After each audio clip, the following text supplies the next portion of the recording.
বর্তমানে interim government থাকা অবস্থায় যে সরকারকে আমরা বসিয়েছি, যে সরকারকে এই বিপ্লবীরা বসিয়েছে, আজকে সেই বিপ্লবীদের উপর প্রত্যেকটা জায়গায় হামলা হচ্ছে। কিছুদিন আগে হাসনাত ভাইয়ের উপর চট্টগ্রামে হামলা হয়েছিল, আজকে গাজীপুরের চৌরাস্তায় তাকে আপনারা মাইক্রোর গ্লাসটা দেখলে বুঝবেন তাকে বরাবর হত্যার উদ্দেশ্যে যে হামলাটা করা হয়েছিল। ওখানে তাৎক্ষণিক যদি হাসনাত ভাই যদি গাড়িতে যদি শুয়ে না থাকতো তাহলে তার প্রত্যেকটা কোপ কিন্তু তার গায়ে পড়তো। তো আমরা খুব আশাহত হচ্ছি যে ইন্টারিম গভর্নমেন্ট যখন চলে যাবে তাহলে আমাদের এই বিপ্লবীদের নিরাপত্তা কে দিবে? ইন্টারিম গভর্নমেন্ট, যে গভর্নমেন্টকে এই বিপ্লবীরা বসিয়েছে, সেই বিপ্লবীদের নিরাপত্তা যদি এই গভর্নমেন্ট দিতে না পারে, এই নিরাপত্তা কে দিবে? আমরা সরকারের কাছে একটা দাবি জানাই, আমাদের বেশ কয়েকটা দাবি। আমাদের কিছুদিন আগে আমার উপর হামলা হয়েছিল, আগামীতে আরেকজনের উপর, আমাদের আরেকজনের উপর, সহযোদ্ধার উপর হামলা হবে। এইভাবে দেখতে আমরা চাই না আর কোনো হামলা হোক আমাদের কোনো সহযোদ্ধার উপরে, কোনো বিপ্লবীদের উপরে। আমরা সরকারের কাছে একটা আবেদন জানাই, আমাদের বিপ্লবীদের কড়া নিরাপত্তা জোরদার করতে হবে এবং অতি শীঘ্রই আমাদেরকে জুলাই ঘোষণাপত্র দিতে হবে, যাতে ভবিষ্যতে আমাদেরকে বাংলাদেশের কাঠগড়ায় দাঁড় করিয়ে বলা না হয় যে আমরা সন্ত্রাসী, আমরা জঙ্গি, আমরা দেশের ভিতরে অরাজকতা সৃষ্টি করেছিলাম। এই জন্য জুলাই ঘোষণাপত্র লাগবে। আমরা বিপ্লবীদেরকে যদি বাঁচিয়ে রাখতে চাই তাহলে জুলাই ঘোষণাপত্র দিতে হবে। আমাদের যেহেতু আজকে আমাদের দাবি ছিল হাসনাত ভাইকে যে এভাবে হত্যা করার উদ্দেশ্য ছিল। আমার মূল কথা হচ্ছে আমাদের দেশে এত সুন্দর একটা আইন আছে, তাও কিন্তু আমাদের এই দেশে আইনের কোনো সুন্দর সুষ্ঠু ব্যবস্থা হচ্ছে না। স্বরাষ্ট্র উপদেষ্টার কাছে আমরা দৃষ্টি আকর্ষণ করছি অতি শীঘ্রই এই আন্দোলন, এই আমাদের হাসনাত ভাইয়ের উপরে যে করা হয়েছে তার আন্দোলন যে সেটা যেন সুন্দরভাবে সুষ্ঠুভাবে হয়, এই ছাত্র সমাজের উপর আমাদের এটাই দাবি জানাচ্ছি। দেখেন, হাসনাত ভাইয়ের উপরে অতর্কিত আক্রমণ হয়েছে সেটা ঠিক আছে, কিন্তু সেখানে সুসংগঠিতভাবে আগে তারা অবস্থান নিয়েছে। তারা কিভাবে অবস্থান নিল সেখানে প্রশাসনকে সেটা জবাব দিতে হবে। অস্ত্র নিয়ে একটা ওপেন ফিল্ডের ভিতরে কিভাবে আসে? শুধুমাত্র এখন যে হাসনাত ভাইয়ের উপর আক্রমণ হয়েছে তা না, তার আগে হান্নান মাসুদের উপর আক্রমণ হয়েছে, তার আগে চট্টগ্রামে হাসনাত আব্দুল্লাহ এবং সার্জিসের উপর আক্রমণ হয়েছে, তার উপর আমাদের চট্টগ্রামে বিভিন্ন জায়গায়, ঢাকায় বিভিন্ন জায়গায় বিভিন্ন আমাদের বিপ্লবীদের উপর আক্রমণ হয়েছে। আপনারা প্রত্যেকটা রাজনৈতিক দল বলেন, আপনারা এই বিপ্লবকে ওন করেন, আপনারা এই বিপ্লবকে লিড করেছেন, কিন্তু আপনাদের সেই বিপ্লবীদের গায়ের উপর আঘাত করছে। আপনারা আজ কোথায়? আপনাদের বিপ্লব শেষ হয়ে যায়নি। আপনারা কি ক্ষমতার জন্য বিপ্লব করেছেন? আমরা তো ক্ষমতার জন্য বিপ্লব করিনি, আমরা বিপ্লব করেছি দেশের জনগণের জন্য, দেশের জনগণের স্বাধীনতার জন্য আমরা বিপ্লব করেছি। যেই বিপ্লবীরা দেশের জনগণের স্বাধীনতার জন্য বিপ্লব করেছে তারা আজকে আবার এখন রাস্তায় নেমেছে। যারা এখনো ঘরে বসে টিভি দেখছে তারা বিপ্লবীরা না। একটা টকশোতে আমি দেখেছিলাম, যদি কোনো কারণে ক্ষমতা যদি পরিবর্তন হয় সবচেয়ে বেশি অপদস্থ হবে কারা? যারা অপদস্থ হবে তারাই বিপ্লবী। এখন আপনারা বুঝে দেখুন বিপ্লবী কারা, আমরা নাকি যারা টিভি দেখে বসে টিভি দেখতে পাচ্ছি। গাজীপুরে জাতীয় নাগরিক পার্টির এনসিপির মুখ্য সংগঠক হাসনাত আব্দুল্লাহর গাড়িতে হামলা। কে বা কারা এই হাসনাত আব্দুল্লাহর গাড়িতে হামলা করেছে তা কিন্তু প্রমাণ সহকারে আমাদের কাছে এমন কিছু গুরুত্বপূর্ণ তথ্য এসেছে যা জানলে আপনি ইতিমধ্যে অবাক হতে বাধ্য। বন্ধুরা চলুন ভিডিওতে আজকে আর বেশি কথা বাড়াবো না, সরাসরি আজকে আমরা চলে যাব মূল ভিডিওতে। প্রিয় দর্শক, নতুন একটা ব্যর্থতার ভিডিওতে আপনাদের সবাইকে আমন্ত্রণ জানাচ্ছি। অর্থাৎ হামলাকারী হিসেবে যে ব্যর্থ হওয়া যায়, হামলাকারী হিসেবে যে অকৃতকার্য হওয়া যায়, হামলাকারী হিসেবে যে আবার দেশপ্রেমিক হওয়া যায় তার একটা দৃষ্টান্ত তুলে ধরব। সেটি হচ্ছে গাজীপুরে নাকি সমন্বয়ক হাসনাত আব্দুল্লাহর গাড়িতে হামলা হয়েছে। কারা এইভাবে বারবার, একবার শুনেছি চট্টগ্রাম বা কুমিল্লাতে সমন্বয়কদের গাড়িতে হামলা হয়েছে, একবার শুনেছি ঢাকা ইউনিভার্সিটিতে সমন্বয়কদের গাড়িতে হামলা হয়েছে, এখন শুনছি গাজীপুরে সমন্বয়কের গাড়িতে হামলা হয়েছে। কারা এই হামলা করে জাতির সাথে প্রতারণা করছেন? কারা দেশপ্রেমিক হামলাকারী হতে পাচ্ছেন না? কেন তারা বারবার ব্যর্থ হচ্ছেন? দেশবাসীর এই প্রশ্ন। দেশের মানুষ কেন প্রতারিত হচ্ছে? আপনারা কি হামলা করেন? আপনারা যদি দেশপ্রেমিক হামলাকারী হতে চান আপনারা সমন্বয়কদের কাছ থেকে শিখুন কিভাবে হামলা করা হয়, কিভাবে মব ভায়োলেন্সের নামে একজন মানুষকে পিটিয়ে মেরে ফেলতে হয়, কিভাবে বাড়ি ঘর জ্বালিয়ে পুড়িয়ে ছারখার করে দিতে হয়, সেটা আপনারা সমন্বয়কদের কাছ থেকে শিখুন। অথবা বারবার এই হামলার নামে আপনারা ব্যর্থতার পরিচয় দিবেন না। আপনাদেরকে আমরা সফল হিসাবে, দেশবাসীর সফল হিসাবে দেখতে চাই, কৃতকার্য হিসাবে দেখতে চাই, দেশপ্রেমিক হামলাকারী হিসেবে দেখতে চাই, অথচ আপনারা বারবার ব্যর্থতার পরিচয় দিচ্ছেন। এটা যদি সমন্বয়কদের ইন্টারনাল গেম হয়, তারা বারবার আলোচনায় কীভাবে আসবেন, মানুষের সিম্প্যাথি কীভাবে গ্রো করবেন, সেটা যদি হয় তাহলে ঠিক আছে। কিন্তু প্রকৃত হামলাকারীর নমুনা এই নয়। প্রকৃত হামলাকারী গাজীপুরের কাছে মানুষ এই ধরনের হামলা আশা করেছিল? আপনারা গাড়িতে একটা স্ক্র্যাচ পড়বে, গাড়িতে একটা ইটের টুকরা পড়বে, এটা হামলার নমুনা হতে পারে না। আপনারা সমন্বয়কদের কাছ থেকে শিক্ষা গ্রহণ করুন, দেশপ্রেমিক, মানুষকে ভালোবাসা, মানুষকে সেবা দেওয়ার মতো হামলাকারী আপনারা হন। কিন্তু আপনারা বারবার ব্যর্থতা, অকৃতকার্যতার পরিচয় দিচ্ছেন। আপনারা দেশের মানুষকে প্রতারিত করছেন। আপনারা প্রতারক হিসেবে স্বীকৃতি পাচ্ছেন, আমরা দেশবাসী আপনাদেরকে প্রতারক হিসেবে মনে করছি। আপনারা হামলা করেন, কি হামলা করেন? এটা কি হামলা হলো? হাসনাত আবদুল্লার উপর এটা হামলা হলো? এটার জন্য এখন আপনাকে মামলা খেতে হবে। এই ছুনোফুটি এই ছোট্ট কাজটি করতে গিয়ে আপনারা সফলতা অর্জন করতে পারছেন না, এটা দেশবাসী প্রত্যাশা করে না। হামলা হামলার মতো হতে হবে, সেটার জন্য মামলা হবে, সারা পৃথিবীব্যাপী আলোচনা হবে, সমন্বয়করা যা করে থাকেন সেটা করে দেখান অন্তত। কিন্তু আপনারা সেটা করতে পারছেন না। আপনারা কি করছেন? ওই সমন্বয়কদেরকে নতুন নতুন গাড়ি কেনার সুযোগ করে দিচ্ছেন, সমন্বয়কদেরকে আলোচনা নিয়ে আসার সুযোগ করে দিচ্ছেন, সমন্বয়কদের প্রতি মানুষের সিম্পাথি বাড়িয়ে দিচ্ছেন। আহারে, সমন্বয়করা আক্রান্ত হচ্ছে, সমন্বয়কদেরকে গাড়িতে হামলা হচ্ছে, বাড়িতে হামলা হচ্ছে, এটা ঠিক না। এই হামলা কোনো হামলা নয়, এটা হচ্ছে আদর যত্ন করা। এটা আপনারা তাদেরকে আদর করলেন, যত্ন করলেন, দেশের মানুষকে খেপিয়ে তুললেন। আপনাদের প্রতি হামলাকারী, অর্থাৎ আপনি হামলাকারী হিসেবে দেশের মানুষের ক্ষোভের শিকার হচ্ছেন আপনি। দেশবাসী আপনাদের এই সফট হামলা মেনে নেবে না। দেশের মানুষ কখনো হামলাকারী হিসেবে আপনাদেরকে গ্রহণ করবে না। আপনাদেরকে দেশের মানুষ কখনো দেশপ্রেমিক হামলাকারী হিসেবে স্বীকৃতি দেবে না, কনফার্ম। কাজেই আপনারা যদি আলোচিত হামলাকারী হতে চান, আপনারা যদি দেশপ্রেমিক হামলাকারী হতে চান, আপনারা যদি মানুষের পক্ষে কাজ করতে হামলা করতে চান, আপনারা যদি অনেক আছে করতে চান, তাহলে আপনাদেরকে হামলার প্রক্রিয়া, হামলার বৈশিষ্ট্য, কিভাবে হামলা করলে সাকসেসফুল হওয়া যায়, কিভাবে হামলা করলে সেই হামলা সারা দেশব্যাপী আলোচিত হবে এবং আন্তর্জাতিকভাবে স্বীকৃতি পাবে, জাতিসংঘ কর্তৃক স্বীকৃতি পাবে, বিশ্বের অন্যান্য দেশগুলো আপনাদেরকে হামলাকারী হিসেবে স্বীকৃতি দিবে, সেই রকম দৃষ্টান্ত স্থাপন করার চেষ্টা করুন। না হলে এইভাবে হামলা করে কোনো দিনও আলোচনায় আসা যাবে না। পুরো জীবন ব্যর্থতায় পর্যবসিত হবে। দেশের মানুষ আপনাদের কাছে সেটা প্রত্যাশা করে না। এটা কি হামলার নমুনা হতে পারে? সার্জিসের গাড়িতে কোথায় স্ক্র্যাচ লেগেছে ঢাকা বিশ্ববিদ্যালয়, সারা দেশব্যাপী আলোচনা। হোয়াই? কি হামলা হইল এটা? অন্য কারো গাড়িতে স্ক্র্যাচ লাগলে কি সে আলোচনায় আসতে পারবে? পারবে না। অর্থাৎ সমন্বয়কদেরকে আপনার আলোচনায় কোথায় চট্টগ্রাম না কুমিল্লে গিয়েছিল, তাদের গাড়ির চাকায় নাকি কি হয়েছে, এটা নাকি কারা হামলা করছে। কারাই হামলা করে?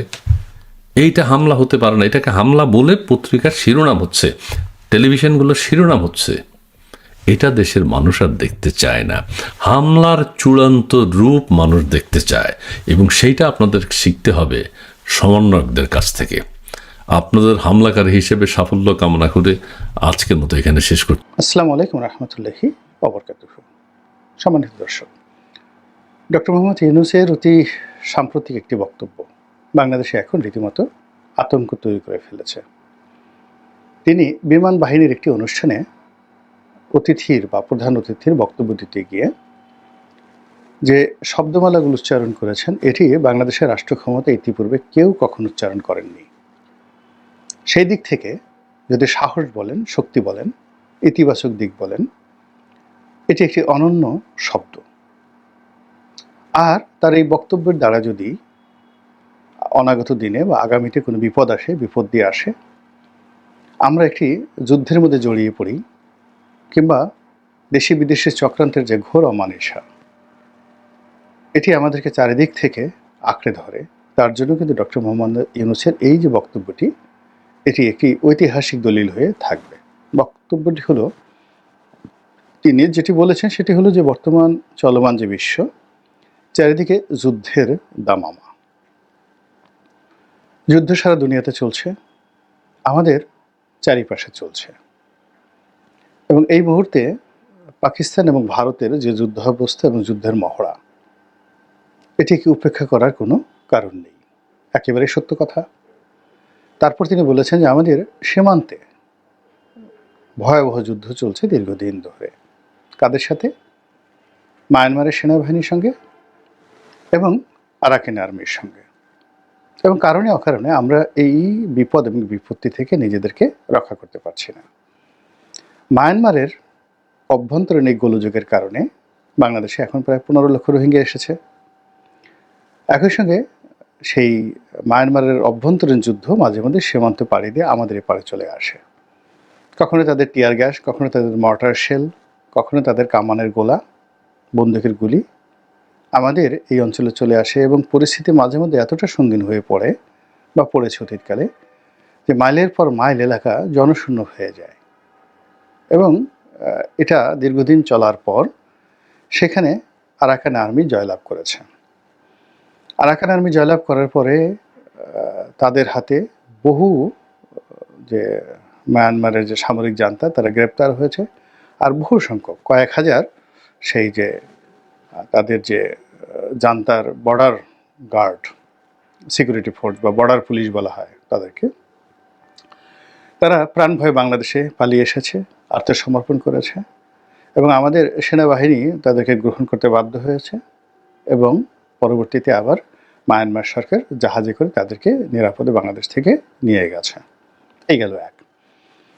2 নম্বর হলো যে আরাকান আর্মি তারা দীর্ঘদিন বাংলাদেশের সীমান্তে তারা বলতে গেলে অবাধ বিচরণ করেছে এবং এখনও করে যাচ্ছে। এবং এই কয়েকদিন আগে দেখা গেল যে বাংলাদেশের অভ্যন্তরে প্রায় 10 কিলোমিটার ভিতরে তারা ঢুকে গেছে এবং এখানে তারা স্থানীয় তাদের যারা বন্ধু রয়েছে পাহাড়ি সম্প্রদায় তাদের সঙ্গে একটি সামাজিক অনুষ্ঠানে নাচ গান করে আনন্দ ফুর্তি করে মদ খেয়ে তারা যে উল্লাস নৃত্য করেছে সেই দৃশ্য সামাজিক মাধ্যমে রীতিমতো ভাইরাল হয়ে পড়েছে। এর বাইরে তাদের আরেকটি অংশ অর্থাৎ আরাকান আর্মি আরাকানে যে বিদ্রোহ করছে তার বাইরে কুকি চীন বিদ্রোহী রয়েছে, ওখানে একটা চীন প্রদেশ রয়েছে, সেখানে প্রধানত খ্রিস্টান সম্প্রদায়। সেই কুকি চীন বিদ্রোহীদের একটা বিরাট মদতপুষ্ট গোষ্ঠী, তারা বাংলাদেশের সীমানায় বসে তারা যুদ্ধ করছে। বিশেষ করে বাংলাদেশের যে একটা উপজেলা, সীমান্তবর্তী একটা উপজেলা বান্দরবন জেলার, সেই উপজেলার গহীন অরণ্যটা সেই কুকি চীন বিদ্রোহীদের দখলে। এবং বিভিন্ন সূত্রে যেটি জানা গিয়েছে যে অলমোস্ট প্রায় 5,000 কুকি চীন বিদ্রোহী বা যোদ্ধা, সশস্ত্র যোদ্ধা, নিয়মিত যোদ্ধা, যারা কুকি চীন বিদ্রোহীদের যে সেন্ট্রাল কমান্ড সেখান থেকে প্রতি মাসে যে নির্দিষ্ট বেতন এবং ভাতা তারা পাচ্ছে, পোশাক পাচ্ছে এবং অস্ত্র পাচ্ছে। সেই অস্ত্র পেয়ে বাংলাদেশের গহীন অরণ্যে বসে তারা সেই যে পুরো সীমান্ত, সেই সীমান্তটি মূলত তারাই নিয়ন্ত্রণ করছেন। এরকম একটি ভয়াবহ অবস্থা। সেই ভয়াবহ অবস্থার মধ্যে আমরা সেই যে গত কয়েক বছর ধরে, এটি 1-2 দিন নয়, বহু বছর ধরে এই বিপদ বিপত্তির মধ্যে এসে আজকের এই অবস্থানে এসে এখন রীতিমতো একটা যুদ্ধ অবস্থায় পড়ে গেছি। এটাকে ইতিবাচক ভাবে যদি আপনি বর্ণনা করেন তো সেক্ষেত্রে এরকম যখন প্রলয় চলছে তখন ঘুমিয়ে থাকার মতো নির্বুদ্ধিতা আর হয় না। এর প্রেক্ষিতে ডক্টর মোহাম্মদ ইউনূস বলছেন যে আমাদের যুদ্ধের প্রস্তুতি থাকা আবশ্যক, যুদ্ধের প্রস্তুতি থাকা দরকার, বাঞ্ছনীয়, ভালো কথা। তো এই কথা নিয়ে এই মুহূর্তে প্রশংসা হচ্ছে, তার সঙ্গে সঙ্গে আবার আতঙ্ক ছড়িয়ে পড়েছে। আতঙ্ক ছড়িয়ে পড়েছে এই কারণে যে আমরা যে কেবলই মাত্র এই সমস্যাগুলো বললাম, এই সমস্যার বাইরে আরও কতগুলো নতুন সমস্যা। সেই সমস্যাটা হলো যে আমাদের চিকেন নেক, শিলিগুড়ি করিডোর, এই এলাকাতে ঠিক বাংলাদেশ সীমানার ওপারে ভারতের যে শিলিগুড়ি রয়েছে সেখানে যে সামরিক তাদের যে মহড়া, সেখানে প্রায় 40,000 সৈন্যের সমাবেশের খবর বিভিন্ন মাধ্যম থেকে জানা যাচ্ছে। অস্ত্র, গোলা বারুদ, যুদ্ধ বিমান, ড্রোন, তারপরে স্বল্প পাল্লার কামান, ক্ষেপণাস্ত্র, এসব নিয়ে ভারতীয় বাহিনী অপেক্ষা করছে, যার একমাত্র প্রতিদ্বন্দ্বী বাংলাদেশ। আবার আমরা ওই খবরের বিপরীতে যেটা শুনছি যে আমরা ওই চিকেন নেকের কাছাকাছি যে একটা ব্রিটিশ জমানার পরিত্যক্ত এয়ারপোর্ট, অনেক বড় এয়ারপোর্ট, যেটা ব্রিটিশ জমানাতে ওটা তৈরি করা হয়েছিল, সৈয়দপুর এয়ারপোর্ট, এবং সেই এয়ারপোর্টটিকে আমরা আবার নতুন করে এটিকে একটি সামরিক ঘাঁটিতে রূপান্তর করার জন্য চেষ্টা করছি এবং এই কাজটি আমরা করছি চীনের সাহায্য নিয়ে এবং চীনকে এই কাজটি দেওয়া হবে। হয়েছে কি হয়নি সেটা পরের কথা নয়, বাট এটি নিয়ে আলাপ আলোচনা হচ্ছে। ফলে আপনি চিন্তা করুন যে পুরো উত্তরবঙ্গ, রংপুর, দিনাজপুর, ঠাকুরগাঁও, নীলফামারী, কুড়িগ্রাম থেকে শুরু করে বিস্তীর্ণ এলাকা নিয়ে আমরা আতঙ্কের মধ্যে আছি। এরপরে চিন্তা করুন যে আরেকটু নিচে নামুন, অর্থাৎ উত্তরবঙ্গ থেকে আরেকটু নিচে নামুন। নিচে নেমে যে জায়গাটা, অর্থাৎ ব্রহ্মপুত্র নদী যেখান দিয়ে ঢুকেছে তার পরে গিয়ে আপনি সেই চট্টগ্রাম, পার্বত্য চট্টগ্রাম, একেবারে সেই ফেনী নদী পর্যন্ত, নোয়াখালী ফেনী নদী পর্যন্ত, এই জায়গাটিকে যে ক্ষুদ্র একটা পরিসরে আমরা যেটাকে বলা হয় বাংলাদেশের ফেনী চিকেন নেক, এখানেও ভারতীয় সৈন্যদের হামলা নিয়ে আমরা আতঙ্ক অনুভব করছি, আর আমাদের হামলা নিয়ে ভারত কিন্তু আতঙ্ক অনুভব করছে। এটি হলো রূঢ় বাস্তবতা। তো সেক্ষেত্রে আমরা দুটো শক্তিশালী প্রতিপক্ষ রাষ্ট্রীয়ভাবে, অর্থাৎ ভারত সরকার এবং মায়ানমার সরকার, যাদের সামরিক কর্তৃত্ব, সামরিক বাহিনীর যে ক্ষমতা, তার কাছে আমরা আসলে কিছুই না। আমরা তাদের বিরুদ্ধে গেরিলা যুদ্ধ করতে পারবো, জনযুদ্ধ করতে পারবো। আমাদের অবস্থা হয়তো কাশ্মীরের মতো হবে, হয়তো গাজার মতো হবে, হয়তো ফিলিস্তিনের মতো হবে, কিন্তু তাদের সঙ্গে ঠিক ইউক্রেন যেভাবে যুদ্ধ করছে ওভাবে যুদ্ধ করার মতো অবস্থা আমাদের নেই। আমাদের ওই ধরনের কৌশলগত পার্টনার বা বন্ধু এখন পর্যন্ত তৈরি হয়নি। এবং সেই অবস্থাতে যুদ্ধের প্রস্তুতি, আমরা কি যুদ্ধের প্রস্তুতি নেব, যেখানে আমাদের সেই যেটা শোনা কথা যে বিগত আমলে সেনাবাহিনীকে অবদমিত করতে করতে এমন অবস্থা করা হয়েছে যে সেনাবাহিনীকে নিয়মিত গোলা বারুদ সরবরাহ করা হতো না, এবং তাদের যে শীতকালীন মহড়া, গ্রীষ্মকালীন মহড়া নয়, শীতকালে তারা যে মহড়া দেয় সেই মহড়াটাকেও সীমাবদ্ধ করা হয়েছিল। এবং প্রতিটি যেটাকে বলা হয় কোত, আর্মিদের অস্ত্রশস্ত্র যেই জায়গাটাতে থাকে সেখানে অস্ত্রের রীতিমতো জং পড়ে গেছে, বিকজ ওইগুলো নিয়মিত মেরামত এগুলো করা হয়নি। আমরা এগুলো বাইরে থেকে আওয়ামী লীগ আমলে শুনেছি যে সেনাবাহিনীকে মূলত আনআর্মড করার জন্য, নিষ্ক্রিয় করার জন্য শেখ হাসিনার একটা মাস্টার প্ল্যান ছিল, এবং তিনি শেখ হাসিনা সেনাবাহিনীকে ভয় পেতেন এবং তার নিরাপত্তার জন্য তিনি পুলিশ বাহিনীকে, বাংলাদেশের নিরাপত্তার জন্য তিনি পুলিশ বাহিনীকে আধুনিকায়ন করার চেষ্টা করেছেন সর্বোচ্চ শক্তি দিয়ে। ঘটনা সত্য বা মিথ্যা আমরা এখন পর্যন্ত জানি না। আমরা একথাও শুনেছিলাম যে ওই সময়টিতে সেনাবাহিনীর যারা কর্মকর্তা, তাদের যে পার্সোনাল আর্মস থাকে, সেই আর্মসের যে মানে আপনার প্রতিটা আর্মসের একটা পিন থাকে, গান পিন থাকে, অর্থাৎ আপনি যখন শ্যুট করেন সেই শ্যুট করার সময় সেই পিন যতক্ষণ না পর্যন্ত বুলেটে না লাগবে ততক্ষণ পর্যন্ত সেখানে বুলেট ফায়ার হবে না, ফায়ার অন হবে না। এখন শোনা কথা যে সেনাবাহিনীর কর্মকর্তাদের যে আর্মসগুলো রয়েছে সেই আর্মসের যে পিনগুলো, সেই পিনগুলো খুলে নেওয়া হয়েছে। সত্য মিথ্যা আমরা জানি না, কিন্তু শেখ হাসিনার জমানার শেষ 10 বছরে আমরা এই ধরনের কথা অহরহ শুনেছি। এখন এই বিষয়গুলো যারা সংশ্লিষ্ট সেনা কর্মকর্তা তারা জানেন। যদি ঘটনা সত্য হয় তাহলে এই যে 2 লক্ষ যদি সৈন্য থাকেন, তাদের যে 2 লক্ষ পার্সোনাল আর্মস রয়েছে, এই পার্সোনাল আর্মসের এই পিনগুলো ঠিক করতে কয় বছর সময় লাগবে, তারপরে এগুলো মেরামত করতে কত সময় লাগবে, আর যেগুলো আর্টিলারির যেগুলো ধরেন কামান থেকে শুরু করে অন্যান্য যে সকল গোলাবারুদ রয়েছে সেগুলোর মজুদের অবস্থা কী, সেগুলোর পাইপলাইন কোন অবস্থাতে আছে, বা বঙ্গোপসাগরে আমাদের কতটুকু কর্তৃত্ব রয়েছে। যেমন চীন থেকে যদি সামরিক সাহায্য আসে, আমেরিকা থেকে যদি সামরিক সাহায্য আসে, তুরস্ক থেকে যদি আসে, সেটা বঙ্গোপসাগরে আমাদের জলসীমায় ঢোকার আগে সেটা নিরাপত্তা কে দেবে? ওখানে ভারতের কর্তৃত্ব বেশি না চীনের কর্তৃত্ব বেশি, নাকি পাকিস্তানের ওখানে কোনো কর্তৃত্ব আছে? এই বিষয়গুলো না নিয়ে আমরা যুদ্ধের প্রস্তুতি নেব কাদের বিরুদ্ধে? মায়ানমারের বিরুদ্ধে, ভারতের বিরুদ্ধে, নাকি আমার নিজের দেশের জনগণের বিরুদ্ধে? এই বিষয়গুলো নিয়ে কিন্তু নিদারুণ বিতর্ক হচ্ছে। তো যা হোক, এই যে এই সময়টিতে তিনি যখন এই কথাগুলো বললেন, তার সঙ্গে সঙ্গে যেটি ভয়াবহ রূপে আমাদের আতঙ্ক তৈরি করেছে, যে আমরা জানতে পারছি যে সরকার একটি মানবিক করিডোর দিচ্ছে। মায়ানমারের যে রোহিঙ্গা অধ্যুষিত এলাকা রয়েছে সেই এলাকাতে রোহিঙ্গা ছাড়াও অন্য বিভিন্ন জাতি গোষ্ঠী, ধর্মের যারা নির্যাতিত জনগোষ্ঠী রয়েছেন, কোথাও খ্রিস্টানরা রয়েছেন, কোথাও কিছু ইহুদিও আছেন, তারপরে সেখানে বৌদ্ধ আছেন এবং মুসলমানরাও আছেন। তো তাদেরকে ত্রাণ সামগ্রী, জাতিসংঘের ত্রাণ সামগ্রী পৌঁছানোর জন্য বাংলাদেশের ভূমি ব্যবহার করে তারপরে সেখানে মানবিক সাহায্য পাঠানোর জন্য জাতিসংঘের একটা প্রস্তাবনা বাংলাদেশ সরকার বিবেচনা করছে, এবং এটা দিয়ে দেখে বাংলাদেশের মানুষ ভয় থরথর করে কাঁপছে। এর কারণ হলো যে ঠিক একই অবস্থা কিন্তু ঘটেছিল ইসরায়েলে। দ্বিতীয় বিশ্বযুদ্ধের পর এরকম ইসরায়েলিদেরকে সেখানে উদ্বাস্তু হিসেবে পাঠানো হলো ঠিক এই রোহিঙ্গাদের মতো করে।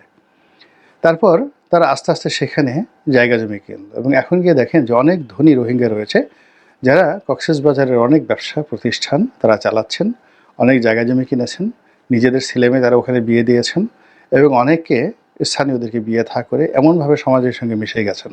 কয়েক লক্ষ সঙ্গতিপূর্ণ রোহিঙ্গা কক্সবাজারে গত কয়েক বছরে আপনি তাদেরকে আলাদা করতে পারবেন না। কয়েক লক্ষ রোহিঙ্গা বাংলাদেশের পাসপোর্ট নিয়ে ইতিমধ্যে বাংলাদেশের বাইরে চলে গেছেন, এবং সৌদি আরবে গিয়ে দেখবেন যে কয়েক লক্ষ রোহিঙ্গা আছেন যারা বাংলাদেশের পাসপোর্টধারী অনেক আগের থেকেই, এবং তারা বাংলা ভাষা ঠিকমতো বলতেও পারে না। এই হলো অবস্থা।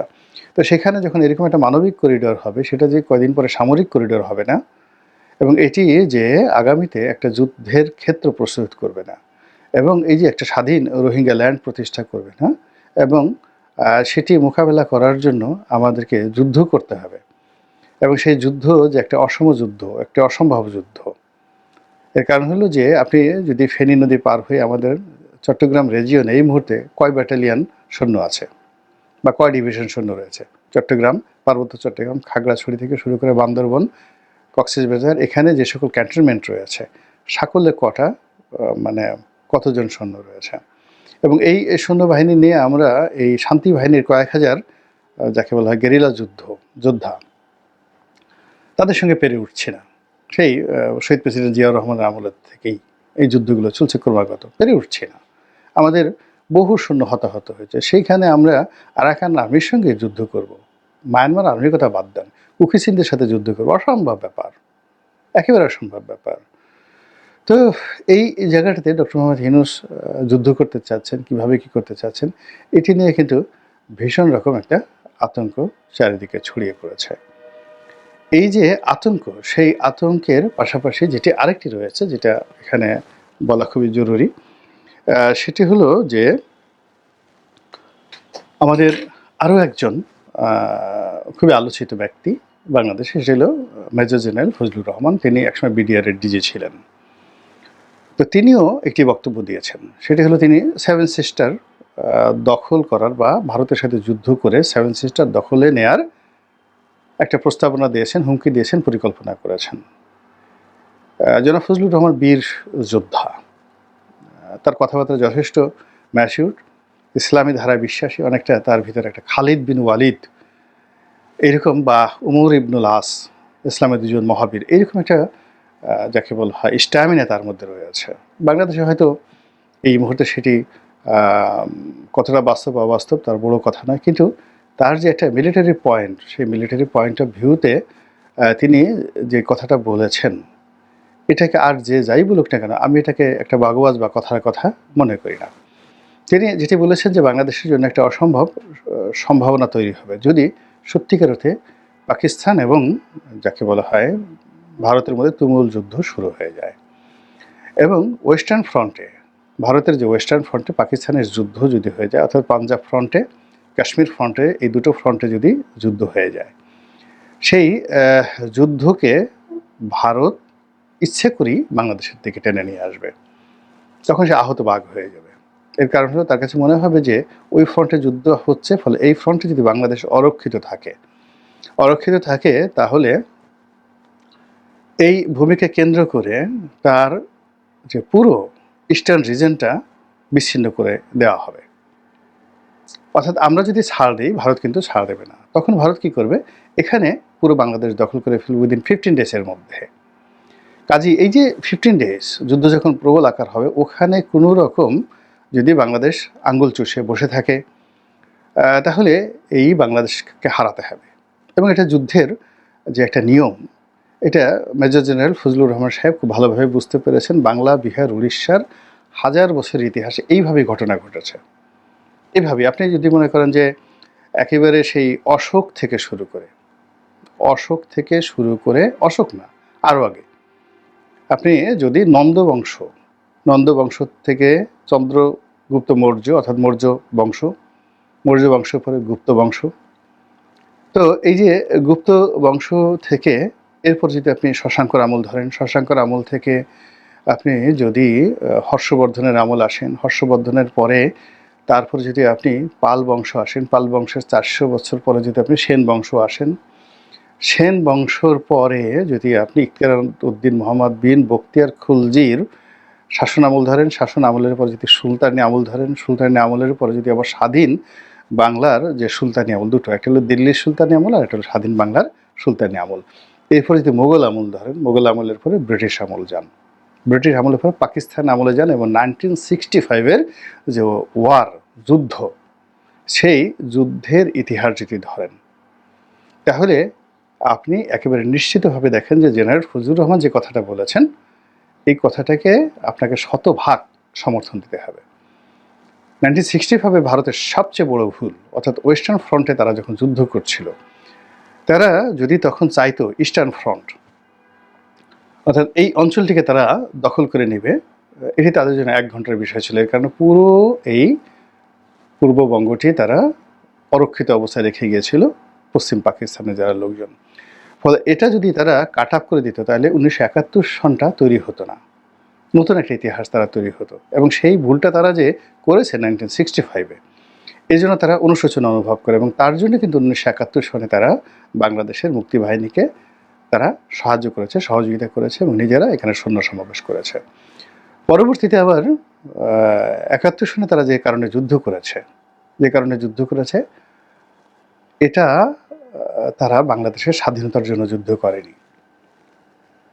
ইন্দিরা গান্ধী স্পষ্টতভাবেই, আপনি অতি সাম্প্রতিক একটা সাক্ষাৎকার দেখেছেন যে জেনারেল মানাস্ক যিনি সেনাপ্রধান ছিলেন, তাকে তিনি ক্ষোভের সঙ্গে বলেছেন ইন্দিরা গান্ধী যে তোমাকে তো বাংলাদেশ স্বাধীন করার জন্য পাঠানো হয়নি, তোমাকে পাঠানো হয়েছে বাংলাদেশ দখল করার জন্য, তুমি স্বাধীন বাংলাদেশ দখল না করে তুমি স্বাধীন করে দিয়ে চলে আসছো।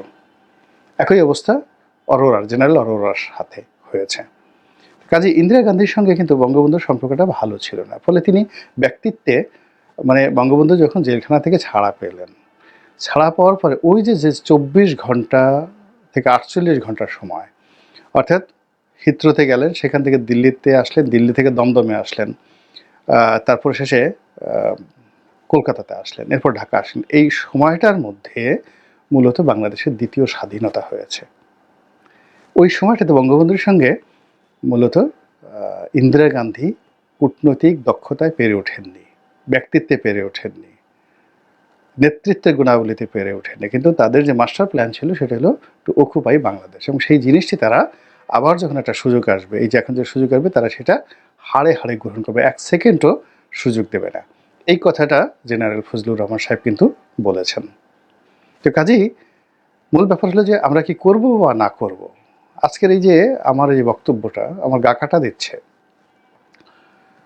আল্লাহ না করুক যদি এরকম ঘটনা ঘটে যে এটা একটা ইতিহাস হয়ে থাকবে।